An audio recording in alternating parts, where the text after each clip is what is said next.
Ladies and gentlemen, welcome back to Final Fantasy 15. We got our ass kicked trying to take down a behemoth, as it should be. So, we are we are going to search around and try to find, another plan of action to take down the behemoth.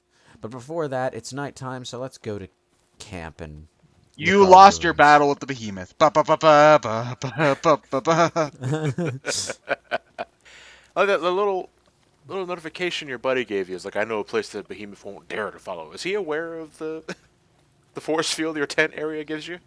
Yeah, I'm pretty sure since it's, a big glowing circle thing around the rocks. Do you guys see what I see? Yeah.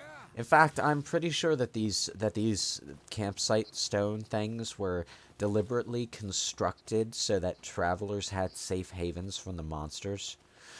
Sort of like the kind of thing that people in Final Fantasy X did. Like in the Thunder Plains, there was people who constructed all these lightning towers so that people could get across without getting killed. Or they just like to fuck with the locals and put these crop circles on rocky mountains? Actually, it'll be interesting to see if the final game adds more lore to this kind of stuff. Like they explain that these magic circles were left here in olden times before modern technology took over, maybe. Yeah, because you'd wonder if this magic stuff could be used in like warfare to like put up a shield around your city to keep Oh, enemy God. armies from coming in. Tender roast stew, Jesus I Christ! want Please some. fade to black. Thank you. But I really like these campsite... Coleman. Product placement? What? What? Is Coleman a thing? I think that's actually a brand of, like, camping equipment in the real world. It's kind of like the equivalent of Dole Bananas in Monkey Ball. Oh, god damn it. Wait, how is it spelled? I don't know. It looks like it's just Coleman, but I could swear I've seen a brand label like that on camping equipment before. I could be misremembering, or it could be like a bland name replica of stuff, of something, like sort of like Nuka-Cola and Fallout. We don't know. But Or as Yeah, every yeah, anime because- calls it, Rocky. Yeah. I'm looking up Coleman, and there are Coleman tents, but yeah, I can't tell if that's just a specific brand of tent. well, if there are Coleman tents, there are going to be Coleman camping chairs. Yeah.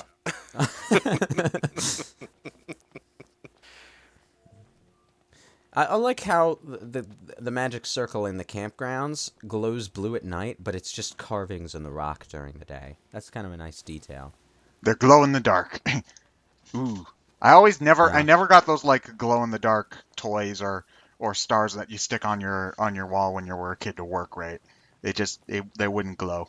No wonder you don't have a soul. That's because they need to sit in the light for a while. Yeah, before they but glow. I'd put them in the light for like 5 minutes and then they still wouldn't work because I'm an impatient. Yeah. Next, you're going to tell me you never had one of those rubber lizards that grew in the water.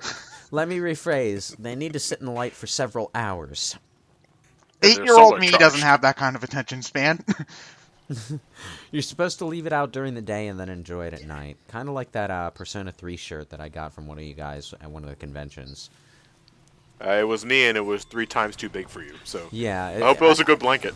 I still use it as pajamas because, having an oversized shirt to sleep in is always nice. And, it's a glow-in-the-dark shirt, so it makes sense as pajamas. That way, if I get up to take a piss in the middle of the night, nobody's going to run into me without seeing me in the hallway. There should be a BrainScratch mod for Final Fantasy 15. Oh, There's 4 guys. We're perfect. yeah, but which one of us gets to be Noctis? That's a damn good Well, point. I'm the one with the fancy haircut, so obviously I'm going to be Noctis. Ted, you're a candidate for Ignis, I guess. Which one's Ignis? I don't remember. The Tidus guy. Tidus Aw. guy. Ignis is the guy with the glasses and the hair that sticks out. that's No, Ryan. I can't. That's be Ryan.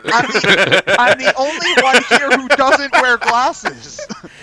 You're the big guy, so you're Gladiolus, John, and I guess that leaves Ted to play the nerd. Aww. Never Oh, mind. people are gonna hate me. Never mind. I take it back. I'll be Ignis. Okay, so let's see. Geez, it is. Yeah, I gotta just comment at this point. It is remarkable that I can tell where I am just by looking around in this game, because with all this flat land, that is a difficult thing to pull off. They have a lot of subtle landmarks going on in the environment here.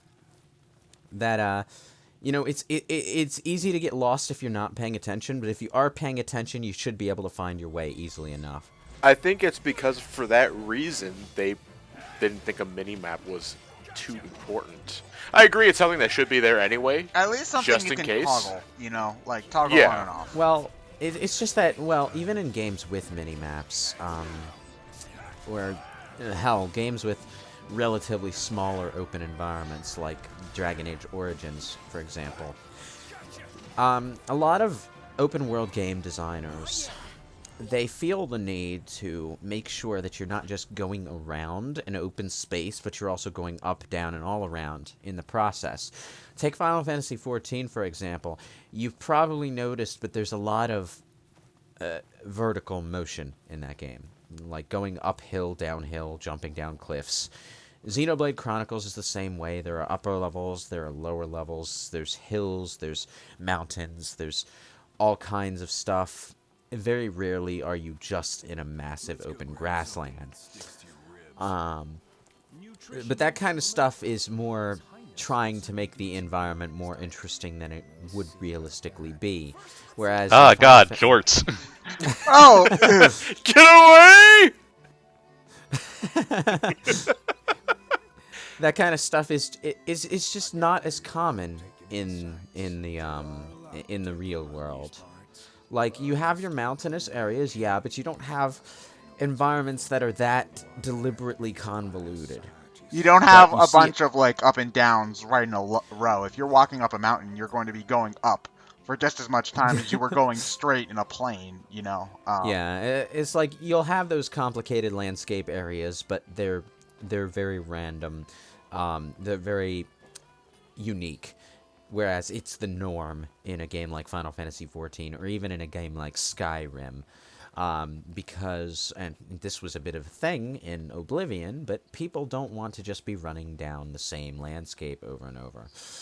They want to have unique set pieces, not just set pieces that look different, but set pieces that play different as well. Otherwise, they start complaining that it's a walking simulator. Which is the stupidest name for anything I've heard. And it's like Oblivion played it a bit different.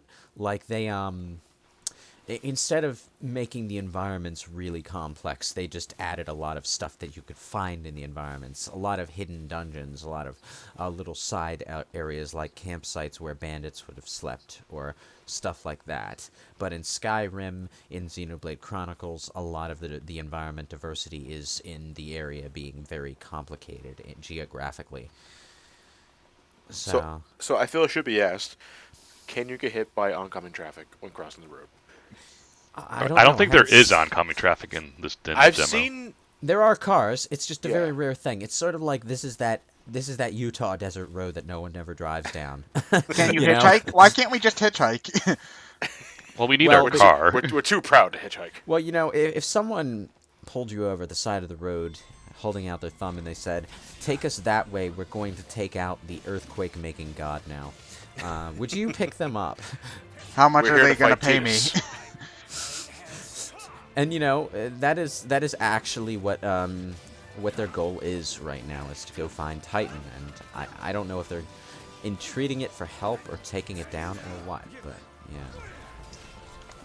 Seeing that Noctis will later get his hands on a summon in this, maybe they're trying to go into helping them, or Do we know what their Asks end for goal is at this assistance. point? Because fixing their car is obviously a When their bump car in the broke road. down, they were heading to find Titan. For what goal? For what purpose? What the context of this part of the story is in the grand scheme of Final Fantasy 15, we don't know yet. But this even though there's a summon in here, we don't actually learn what summons are in the context of Final Fantasy then 15 I yet. suggest we make our own context. And in my Final Fantasy 15, it's Titan's car, and they're returning it to him. Oh man, Titan is really small in this universe.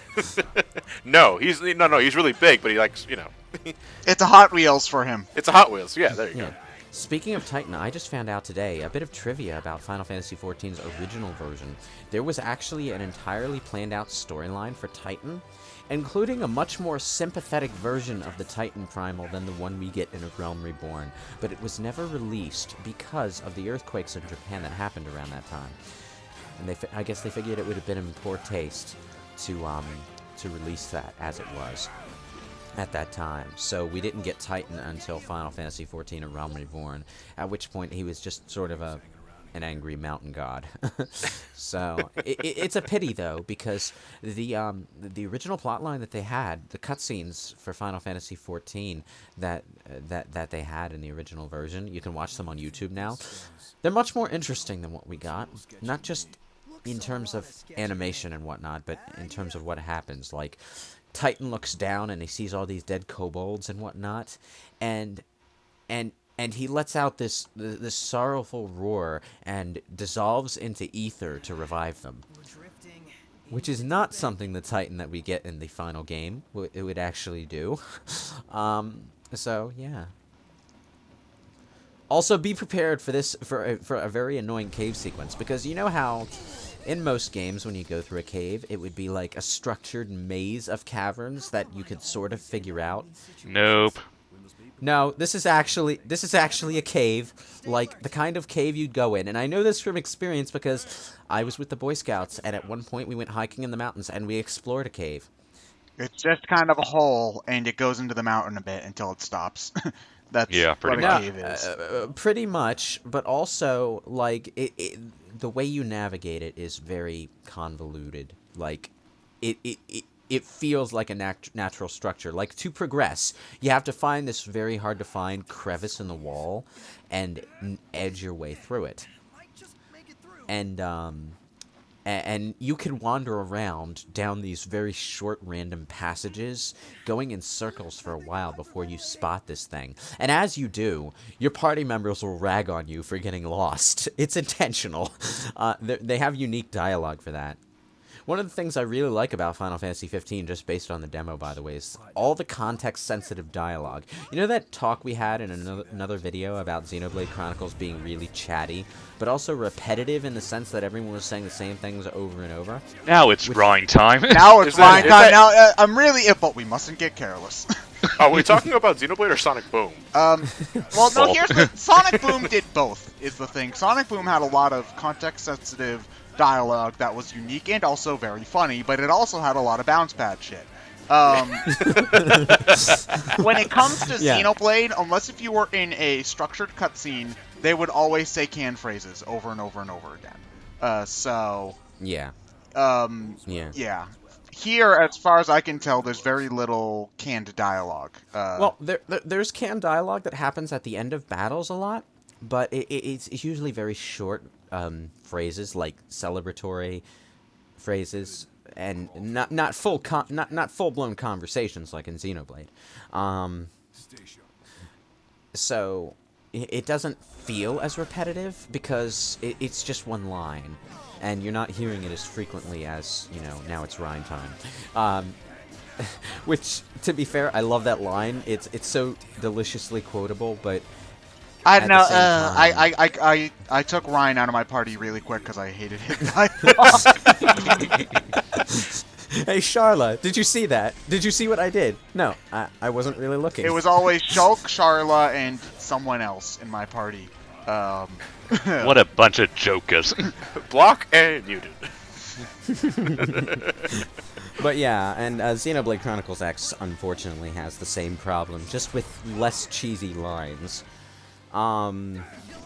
The thing about Final Fantasy 15 is that it has a lot, and I mean a lot, of context-sensitive dialogue. There is context-sensitive dialogue for almost fucking everything. The most frequently reused canned dialogue lines are the ones at the end of battle, which are very short and very subdued, and the ones that happen when your party member sees a thing and brings your focus to it. Those are the most egregious canned dialogue phrases in the game. And they're just going to happen in any video game, for the record. Yeah, Yeah. but it's really forced in this case because it feels like, hey, look at this, and Sasuke over here is always like, what? Like in the same really annoyed voice every time. But yeah. Anyway, these caves are very easy to get lost in because even though you have a destination marker, there's no clear-cut way to it. So be careful about that. Also apparently cold. Oh, it's like in Sonic Adventure 1 where Tikal will go this way and then go straight through a wall, and you're like, thanks there. Okay. Yeah. Get out the shovel claw. Yeah, it's exactly like that, in fact. Yeah, so this is where I fought the goblins or the imps for the first time. Yeah. They appear outside at night, but in the caves, they're always here. And there's a lot of them in the cave. I do get what Yeah. you're saying about the combat feeling satisfying, though, because there was that move that Noctis just did where it was an off-guard attack. You, like, hit him, and then he spun around and hit him really hard, and the guy knocked down. I felt that was, like, a powerful hit, so... Yeah. Yeah. It may be Yeah. something exclusive to the goblin-type enemy, but the way they stagger against your attacks is phenomenal.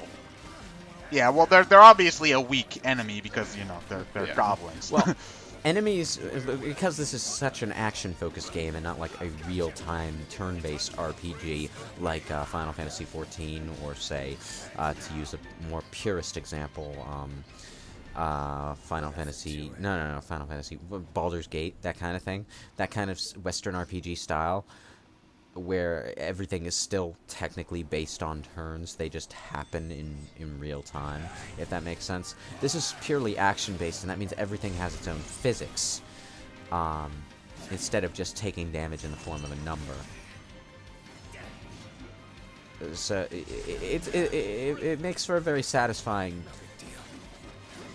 It's an interesting catch-22. Combat is weighty and satisfying, but you're also weighty. So. Yeah, I think they're going to tone down the amount of weight that you have in combat to compensate for feedback. One of the things that I really appreciate about this demo, because it's so frickin' early on in development, like several years before release. But still if 75% of the way through the development time.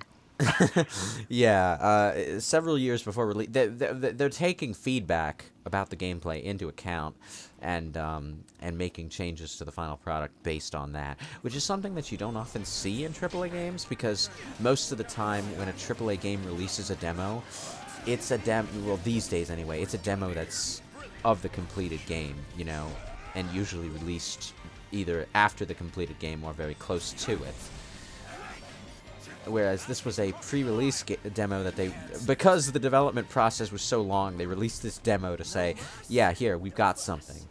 Okay. When was this demo released? With Last Type Zero. summer. So yeah, about a year ago, I'd say, give or take. Yeah, about a year ago, and I don't think we're expecting this Versus 13 until later in 2016 at the earliest. I'm so. guessing it's gonna be a late summer release, personally. That's my 15? 15. Either I've kind of have a hunch that's gonna be first half of the year, but if not, I think it's going to be late summer, early I think fall. normally Final Fantasy games like to release in March. Can I just say that was a really good moment where you start trying to edge through the cave Oh, and yeah. the imps come out? Yeah. That was pretty effective. Yeah, I remember March 2016 being thrown around, but I think it may have been delayed further since. Early in the year seems to be a good time for RPGs for some reason. It's usually when Final Fantasy comes out, because I know 13 was a March release. Yeah. Off the top of my head, let me look that up. I know I it's think not so. technically a Final Fantasy game, but Bravely Default came out in February. And that's usually when Fire Emblem comes out, too. So, yeah. Well, you know, people just have, around that time of the year, they have a lull where there aren't as many other AAA games coming out. You've got time for one big game. Yeah. Okay. So it's a good time of the year for RPGs to come out, basically.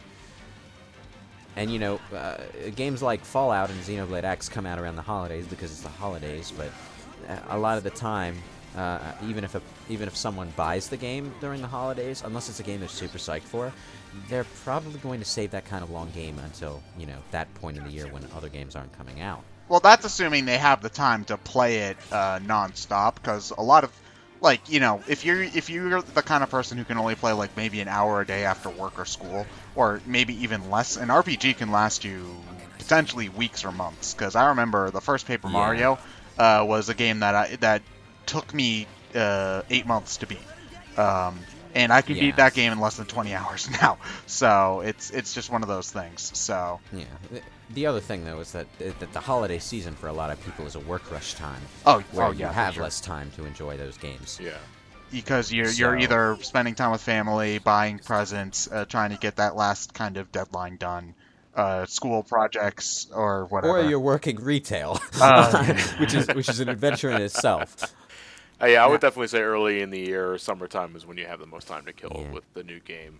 Speaking of which, yeah, 13 was a March release, worldwide. Well, not really worldwide because Japan got it in December of 2009 on the PlayStation 3, but March was everywhere else. 15's release date will be announced in March. oh, a release date of a release date. Yeah, yeah. Release date, yes. And now that's exactly what this article says. Well, that's better than nothing, at least. Final Fantasy 15's release date has a release date. This is a really random. This is a really random place to get this kind of thing, but we just found a weird magic sword. And this sword gives us a special ability, which is basically sort of Noctis's version of a Devil Trigger Angry Time rage mode kind of thing. Where if he has maximum MP, any time when he has maximum MP, he can activate this at will. Basically, it sets his MP meter on a rather rapid drain and allows him to teleport around, doing special attacks at a really rapid rate. It's hard to control though. Like it feels like it's not all the way there. That's it. Like they have a good concept for a fun thing, but Here. Snakes. Why did it have to be snakes? Indiana Jones reference. this is the only time where Noctis has to use his teleportation ability in the demo to get somewhere, because there's a ledge that fell down, so you can't cross on foot. How the hell the other guys get down here, I'm not really sure. But yeah, you have to teleport down here to get over here. Do they explain the Probably plot for the reason full game. behind his teleportation, or is that something they're gonna save for the full game? For the full game, yeah, you probably would have had an explanation for that before this point in the story in the full game, actually, now that I think about it. Because it's something that, what's her name, Fleuret, uses as well. So it's not something that just he has. It's a Yeah. technology or a magic available Oh, God. in the story. Yeah, stasis, I hate when that happens. If you try to use a magic ability when you're at 0 MP, you'll go into stasis, which is this temporary exhausted state where you can't do anything and you'll start stumbling around. So basically, you've overtaxed your brain and you're disoriented and you're very vulnerable. So watch out for that. One of the things I wanted to mention around the time the crack in the wall is that I just really like how organic the enemies feel in this game, as far as their placement goes, what they're doing in any given area. It's kind of a thing in video games where a lot of the time when there's an enemy, especially in RPGs, it's just an enemy that's there for the sake of you having a way to gain experience. And, you know, I've seen it in enough games that I don't really question it when it happens, but I really appreciate it when the enemies feel like they have a life of their own. in games Yeah, like a this. lot of RPG things that we take for granted nowadays start with games like Dragon Quest, which took inspiration from Dungeons and Dragons, and in D&D. Basically what happens is that, like, when you're walking around from point A to point B, you will have a random encounter. That's literally what they're called. And there's no reason for them to be there because they're on a chart, and you roll dice to see what monster you fight. So it's a very game concept of random battles. And granted, if it's especially the kind of game where it goes whoosh and then battle starts, you don't really care. Okay, I'm going to pull out a thing. I just need a second to get it out of the box because I just bought. Put that away. They're children Not here. that kind of thing. I just bought a bunch of Dungeons and Dragons crap because Pro Jared is so good at selling that game. But okay, I have a DM screen, and on the back, for there's a random D20 dice roll table labeled "Something Happens!" exclamation point. So if you roll a 1, a door opens. If you roll a 2, a fire starts. If you roll a 3, a meteor shoots across the sky. If you roll a 4, a monster appears. If you roll a 5, a screech pierces the air. If you roll a 6, a storm begins. If I you got roll a 5. 7, a strange I got a 5. star appears in Hold the on, sky. I'm gonna roll again. 19. What happens? Do I hit him? Do I hit? There's a foul smell in the air. He Ryan! who smelt it dealt it. Ryan! Oh, way to go, Ted. Why are you blaming me for that? He who smelt it dealt it. Okay, we're at the end of the cave. At this point, my recording fucked up royally, and I wound up having to download the cutscene and edit it in, which is why there's a watermark at the bottom of this scene here. So thank you very much, Yik 'Cause 17. I wasn't gonna JRPG. redo the whole cave just for this. This is a power get scene. Nothing happens except you getting a power and your eyes glowing sinister red while you do. Are we the bad guys? No, but red eyes are Maybe. edgy. I know, I've got a feeling. You said that the country we're from is the country of death or whatever. I think we're gonna be the bad guys, at least for part of the game, and then we're gonna be like, oh shit. No. Like, they worship the goddess of death, Etro, who was, a benevolent deity in Final Fantasy XIII. She's the one who, turned lightning into a Valkyrie. And basically her dying, that goddess dying, was the entire reason Final Fantasy XIII Lightning Returns happened. Okay then. So, yeah, it's all... it's hard to explain. Final Fantasy XIII is weird. So Duscae is the name of the Okay, area yeah, we're yeah. in, right? Okay. That's why it's called Yeah, episode this Duscae. region of the world is Duscae. All right. Okay.